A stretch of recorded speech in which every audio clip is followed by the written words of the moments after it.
নমস্কাৰ সকলোকে ওয়েলকাম জনাইছো আজিৰ ভিডিঅ'লৈ। আজিৰ ভিডিঅ'টিত আমি আলোচনা কৰিম অসম চৰকাৰে লোৱা এটা গুৰুত্বপূৰ্ণ কেবিনেট সিদ্ধান্তৰ বিষয়ে।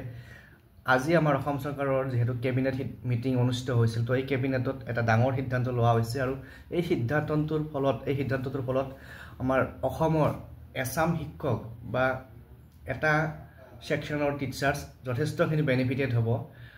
আৰু আপোনালোকে জানে যে আমাৰ অসমৰ যিবিলাক হাইস্কুল আছে তাতে বাণীকান্ত কাকতি কম্পিউটাৰ সাক্ষৰতা আঁচনি বা Banikanta Kakati computer literacy programme বুলি এটা প্ৰগ্ৰেম চলি আছে আৰু তাতে বিভিন্ন আমাৰ কম্পিউটাৰ বিভাগৰ বা আইটি ক্ষেত্ৰৰ ছাৰ বাইদেউসকল জড়িত হৈ আছে বা নিযুক্ত হৈ আছে, কিন্তু তেওঁলোকে যিখিনি মানে উপযুক্ত দৰমহা সেইখিনি দৰমহা পোৱা নাছিল। হয়তো মোৰ যিমান দূৰ মনত আছে তেওঁলোকে হয়তো ৮,০০০ নেকি দৰমহা পাইছিল, কিন্তু চৰকাৰে আজি কেবিনেটৰ জৰিয়তে এটা সিদ্ধান্ত গ্ৰহণ কৰিছে যে অহা অক্টোবৰ মাহৰ পৰা তেওঁলোকৰ দৰমহা ২০,০০০ হ'ব আৰু ইয়াৰ ফলত আমাৰ অসমত থকা ১,৩১৩ গৰাকী ICT টিচাৰ বা ICT ইনষ্ট্ৰাক্টৰ তেওঁলোকে বেনিফিটেড হ'ব।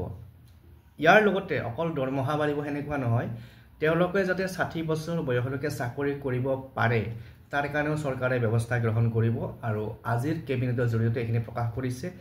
তাৰ লগতে আজিৰ কেবিনেটৰ সিদ্ধান্তত এইটোও কৈছে যে যেহেতু ৬০ বছৰ বয়সলৈকে তেওঁলোকে চাকৰি কৰিব পাৰিব, তেতিয়াহ'লে তেওঁলোকে চৰকাৰৰ যিখিনি আঁচনি যেনে মুখ্যমন্ত্ৰী লোক আৰোগ্য যোজনা বা আপোন ঘৰ আপোন বাহন এইবিলাক যে আঁচনি আছে য'ত আমাৰ স্বাস্থ্যৰ ক্ষেত্ৰত সুবিধা পোৱা যায় বা যিবিলাক আমাৰ বেংক লোন হওক বা গাড়ী লোন গৃহ লোন এইবিলাক ক্ষেত্ৰত যিটো ছাবচিডাইজড যিটো স্কিম, এই স্কিমখনৰ তেওঁলোকে বেনিফিটটো পাব।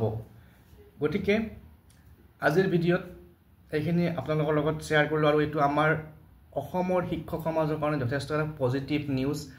আৰু যিখিনি আমাৰ ১,৩১৩ গৰাকী শিক্ষক আছে, ICT ইনষ্ট্ৰাক্টৰ আছে, তেওঁলোক নিশ্চয় এইটোৰ পৰা ইনস্পায়াৰ্ড হ'ব আৰু আশা কৰিছোঁ আমাৰ অসমত যিমান এনেকুৱা ধৰণৰ কৰ্মচাৰী আছে সকলোৰে ক্ষেত্ৰত এনেকুৱা ধৰণৰ ব্যৱস্থা কৰা হওক বা আশা কৰিছোঁ আগন্তুক সময়ত হ'ব।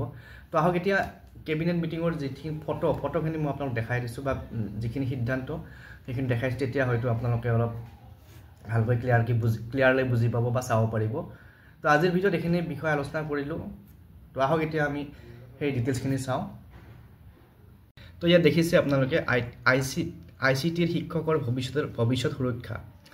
কেবিনেটত ডক্টৰ বাণীকান্ত কাকতি কম্পিউটাৰ সাক্ষৰতা কাৰ্যসূচীৰ অধীনত ১,৩১৩ অংশকালীন ICT শিক্ষকৰ মাহিলী মাননি অক্টোবৰ ২৫, ২০২৫ পৰা ২০,০০০ টকালৈ বৃদ্ধিৰ অনুমোদন।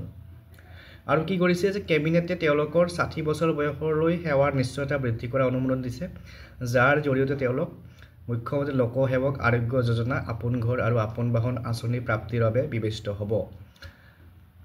তাৰ লগতে ICT কৰ্মচাৰীসকল মুখ্যমন্ত্ৰী লোক আৰোগ্য যোজনাৰ লগতে আপোন ঘৰ আপোন বাহন আঁচনিৰ বাবেও যোগ্য বিবেচিত হ'ব।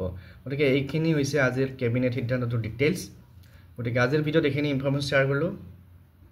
এই যিটো নিউজ, এই নিউজটো আমাৰ অসমৰ শিক্ষাখণ্ডৰ কাৰণে যথেষ্ট পজিটিভ নিউজ আৰু আমাৰ ৰিচেণ্টলি আমাৰ অসমত শিক্ষাখণ্ডৰ লগত জড়িত আৰু ভালেকেইটা কিছুমান ইম্পৰ্টেণ্ট ষ্টেপছ চৰকাৰে লৈছে, সেইখিনি আমি পিছৰ ভিডিঅ'বিলাকত আলোচনা কৰিম। তো আজিলৈ এৰিছোঁ। এনেকুৱা ধৰণৰ ভিডিঅ' পাবৰ কাৰণে চেনেলটো ছাবস্ক্ৰাইব কৰি ল'ব আৰু শ্বেয়াৰ কৰি দিব আপোনালোকৰ বন্ধুবৰ্গৰ মাজত। ধন্যবাদ।